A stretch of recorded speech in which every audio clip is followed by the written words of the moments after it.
a Grande Irmã. Nesse novo espírito do tempo em que guerra é irracional, liberdade é essencial, ignorância é passado. Entre em uma realidade paralela, onde as mulheres são livres e o patriarcado não existe, onde o racismo está obsoleto e o capitalismo se autodestruiu. Como falei anteriormente aqui na Grande Irmã, mensalmente em nossa viagem intergaláctica, vamos conhecer a vida de alguma das centenas de fundadoras da nossa sociedade alternativa libertária que faz ou fazia aniversário no mês em questão. Nesse mês de março, a ilustre cidadã do planeta da Grande Irmã a ser homenageada é Maria Firmina dos Reis, que foi uma escritora, poetisa e professora brasileira que viveu durante o século XIX e é considerada a primeira romancista negra da história do Brasil. Ela nasceu em São Luís do Maranhão em 11 de março de 1825, filha de uma mulher negra forra, Leonor Filipa, e de pai desconhecido. Em 1847, tornou-se professora primária, cargo que exerceu até 1881. Em 1859, publicou o romance Úrsula, considerado o primeiro romance de uma autora e autora negra do Brasil, e um marco para a literatura abolicionista.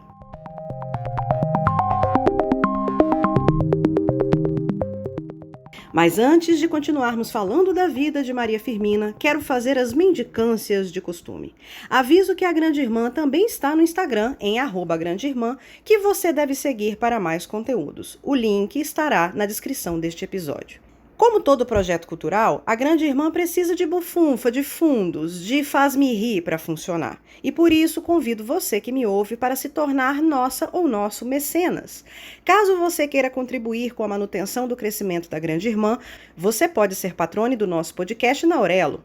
Com contribuições entre R$ 5 e R$ 12 mensais, você ganha o direito a conteúdos exclusivos, apoio em decisões sobre o projeto e recompensas diversas. Entre no link na descrição e nos apoie. Como nosso patrone, você nos ajuda a manter a Grande Irmã ativa e operante.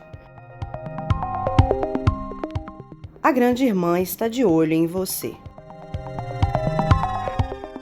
Maria Firmina dos Reis foi filha natural de Leonor Felipa dos Reis, uma escrava alforriada, ex-escrava de Caetano José Teixeira, e tinha como avó a também escrava alforriada Engrácia Romana da Paixão e como tio o professor, gramático e filólogo Sotero dos Reis, pertencente ao ramo branco da família e com forte atuação nos círculos letrados da capital maranhense.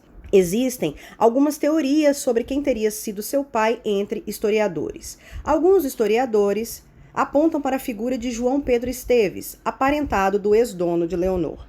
Como não é de se espantar, Maria Firmina teve uma infância bastante difícil e teve um acesso limitado à educação formal, embora fosse encorajada pela família a ler e estudar em casa. Aos 12 anos, ela perdeu sua mãe e passou a cuidar dos irmãos mais novos. Nessa época, ela teve que se mudar para a vila de São José de Guimarães, sendo acolhida na casa da sua tia, que foi uma grande mentora em sua vida. Mesmo com todos os percalços que uma mulher preta, filha de ex-escravizados, poderia enfrentar no século XIX, Maria Firmina continuou a estudar e escrever em seu tempo livre, e aos 22 anos se tornou professora primária e lecionou por muitos anos, chegando a receber o título de mestra régia. Isso aconteceu em 1847, quando se tornou a primeira mulher negra a passar em um concurso público para a cadeira de instrução primária na cidade de Guimarães, no Maranhão. Ela enfrentou muitas dificuldades para seguir sua profissão, pelo fato claro de ser negra e mulher em uma sociedade racista e machista. Apesar desses obstáculos, ela se tornou uma educadora respeitada e dedicada, influenciando muitos alunos com sua habilidade e conhecimento. Maria Firmina dos Reis usou seus escritos para promover a educação e destacar a importância da igualdade racial e da igualdade de gênero. Foi uma pioneira na luta pela inclusão na educação e na sociedade brasileira. Deu aula em diversas escolas, incluindo a Escola Central de São Luís, no Maranhão, e chegou a se tornar diretora da escola onde dava aula em Guimarães. Ao se aposentar, nos anos 1880, ajudou a fundar em Massaricó a primeira escola mista e gratuita do Maranhão. A escola se chamava Colégio da Vitória e tinha o objetivo de oferecer educação igualitária para meninas e meninos, independente de suas situações financeiras ou cor de pele. O feito causou grande repercussão e também grande revolta na época, e por isso foi obrigada a encerrar as atividades depois de 2 anos e meio.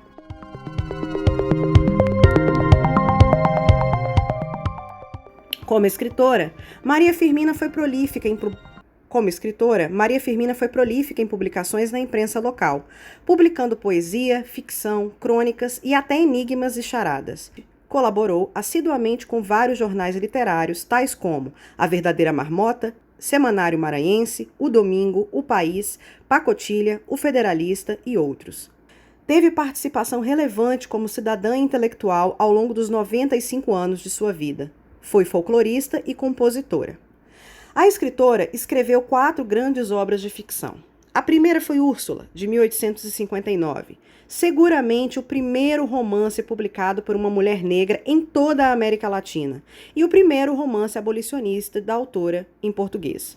O livro foi considerado uma das primeiras obras da literatura brasileira escritas por uma mulher e mulher negra e retrata a realidade da escravidão no Brasil da época. Foi um marco na literatura nacional e um importante símbolo da luta pela igualdade racial e de gênero. Falarei mais sobre Úrsula daqui a pouquinho. Depois veio Gupeva, de 1861, narrativa curta de temática indigenista, publicada em capítulos na imprensa local, com várias edições ao longo da década de 1860.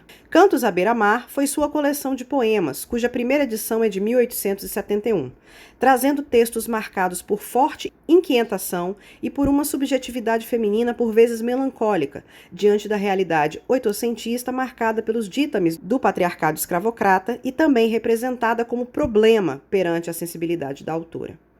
E, por fim, o conto A Escrava, de 1887, texto abolicionista empenhado em inserir como peça retórica no debate então vivido no país em torno da abolição do regime servil. Não se tem registros de se Maria Firmina casou ou teve filhos.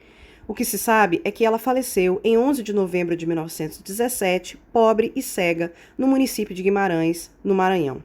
Infelizmente, muitos dos documentos do seu arquivo pessoal se perderam, e até o momento se tem notícia de apenas uma imagem sua digna de credibilidade. Uma observação. Circula na internet uma foto da escritora gaúcha e branca Maria Benedita Bormã, pseudônimo Délia, como se fosse da autora maranhense. Como não existem imagens confiáveis da autora Maria Firmina, utilizaremos nas postagens algumas obras artísticas baseadas em reconstituições de sua aparência.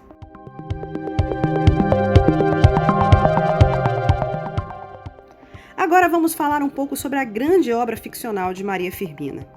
Úrsula é considerado o primeiro romance abolicionista da literatura brasileira, tendo sido escrito por uma autora negra e nordestina, trazendo diversas inovações do cenário negro brasileiro, como a abordagem das vivências de pessoas escravizadas em primeiro plano, e trazendo subjetividade e protagonismo a personagens negros.